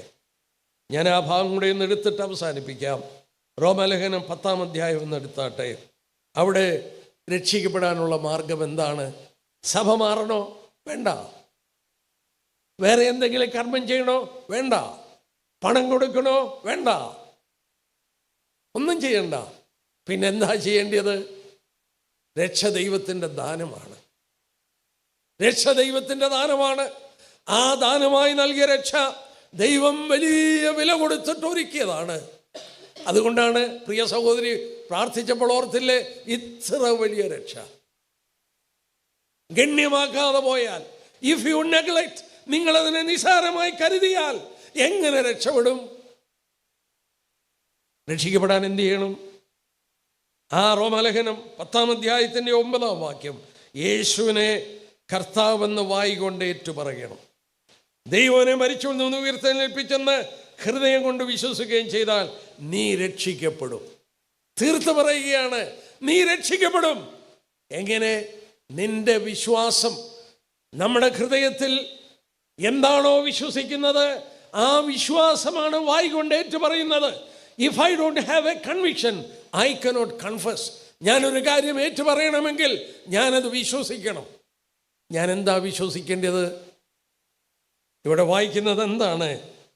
യേശുവിനെ കർത്താവെന്ന് വായിക്കൊണ്ട് ഏറ്റു പറയണം. ഞാനത് ഏറ്റു പറയണമെങ്കിൽ ഹൃദയത്തിൽ അത് വിശ്വസിക്കണം. 2000 വർഷം മുമ്പ് ദൈവപുത്രൻ എൻ്റെ പാപത്തിനാണ് മരിച്ചത്. അവൻ മരിച്ചു, അടക്കപ്പെട്ടു, 3-ാം നാൾ ഉയർത്തെഴുന്നേറ്റു. ഇനിയും പാപം കൂടാതെ രണ്ടാമതും തന്നെ ജനത്തെ ചേർക്കാൻ പ്രത്യക്ഷപ്പെടും. കർത്താവേ, ഞാൻ എൻ്റെ ഹൃദയം തുറന്നു തരുന്നു. ഞാനത് വിശ്വസിക്കുന്നു. എൻ്റെ വായി കൊണ്ട് ഞാൻ ഏറ്റുപറയുന്നു. ഹൃദയം കൊണ്ട് വിശ്വസിക്കുകയും വായി കൊണ്ട് ഏറ്റുപറയുകയും ചെയ്താൽ നിങ്ങൾ രക്ഷിക്കപ്പെടും. ഒരു വാക്യം കൂടെ ഇവിടെ വായിച്ചോട്ടെ. അതിൻ്റെ 21-ാം വാക്യം. ഇസ്രായേലിനെ കുറിച്ചോ അനുസരിക്കാത്തതും മറുത്തു പറയുന്നതുമായ ജനത്തിലേക്ക് ഞാൻ ഇടപെടാതെ കൈനീട്ടി. അയ്യോ, ആ വാക്യം ഇംഗ്ലീഷിൽ വായിച്ചപ്പോൾ എനിക്ക് തന്നെ ഒരു വിഷമം തോന്നി. ഇംഗ്ലീഷിൽ എങ്ങനെയാണെന്നറിയാമോ? All day long I have stretched forth my hand to a gainsaying and disobedient people. അനുസരിക്കാത്ത, മറുത്തു പറയുന്ന, എന്നെ അവഗണിക്കുന്ന ജനത്തിൻ്റെ ഇടയിലേക്ക് ഞാൻ ഒരു ദിവസം മുഴുവൻ കൈനീട്ടി പിടിച്ചുകൊണ്ടിരുന്നു. സൗരന്മാരോട് ഞാൻ ചോദിക്കട്ടെ, ഒരു മാന്യനായ മനുഷ്യൻ, വളരെ മാന്യനായ മനുഷ്യൻ എൻ്റെ അടുക്കൽ വന്നു ഹലോ മിസ്റ്റർ എന്ന് പറഞ്ഞ് കൈ നീട്ടിയാൽ ഞാൻ കൈ കൊടുക്കത്തില്ല, പുറകെ പിടിച്ചിരിക്കുക. ഹലോ, വീണ്ടും അദ്ദേഹം പറഞ്ഞു ഹലോ, ഞാൻ കൈ കൊടുക്കത്തില്ല. അയാൾ കൈ നീട്ടി പിടിച്ചുകൊണ്ടിരിക്കുമ്പോൾ ആ കൈ പിൻവലിക്കും. ദൈവം പറയുക, ഓൾ ഡേ ലോങ്, ദിവസം മുഴുവൻ എൻ്റെ കൈ നീട്ടിപ്പിടിച്ചു. ആരോട്? അനുസരിക്കാത്ത ജനം, മറുത്തു പറയുന്ന ജനം, എന്നെ ഗണിക്കാത്ത ജനം. അവരെ എന്നോട് നിരപ്പിക്കുവാൻ ഒരു ദിവസം മുഴുവൻ ഞാൻ കൈ നീട്ടിപ്പിടിച്ചു. അത് അവഗണിച്ച് കളയുകയാണ്. ഈ രാത്രിയിൽ നിങ്ങളൊരു ക്രിസ്ത്യ കുടുംബത്തിൽ ജനിച്ചു കാണും. ഞാനും അങ്ങനെ ജനിച്ചൊരു വ്യക്തിയായിരുന്നു. ഞാൻ രക്ഷിക്കപ്പെട്ടത് 22 വയസ്സിലാണ്. യേശുക്രിസ്തുവിന് വേണ്ടി എൻ്റെ ഹൃദയം കൊടുത്തു. അവനെ രക്ഷകനും കർത്താവുമായി ഞാൻ സ്വീകരിച്ചു. ഒരുവൻ ക്രിസ്തുവിലായാൽ അവനൊരു പുതിയ സൃഷ്ടിയാകും. കണ്ടാൽ സകലവും പുതുതാകും. ഞാൻ അനുഭവിച്ചറിഞ്ഞു. നിങ്ങൾ മധ്യാകാശത്തിൽ കർത്താവ് കാഹളം ധ്വനിപ്പിക്കുമ്പോൾ എടുത്തുകൊള്ളപ്പെടുമോ കൈവിടപ്പെടുമോ? ഈ രാത്രിയിൽ ഒരു തീരുമാനമെടുക്കുക. നമ്മൾ ഓർത്തതുപോലെ ഇത്ര വലിയ രക്ഷ ഗണ്യമാക്കാതെ പോയാൽ, if you neglect such A great salvation, ഇതിന് വലിയ വില കൽപ്പിക്കാതെ, ഇതിനെ നിസ്സാരമായി കരുതി ഇതിനെ തള്ളിക്കളയുകയാണെങ്കിൽ നിങ്ങളെങ്ങനെ രക്ഷപ്പെടും?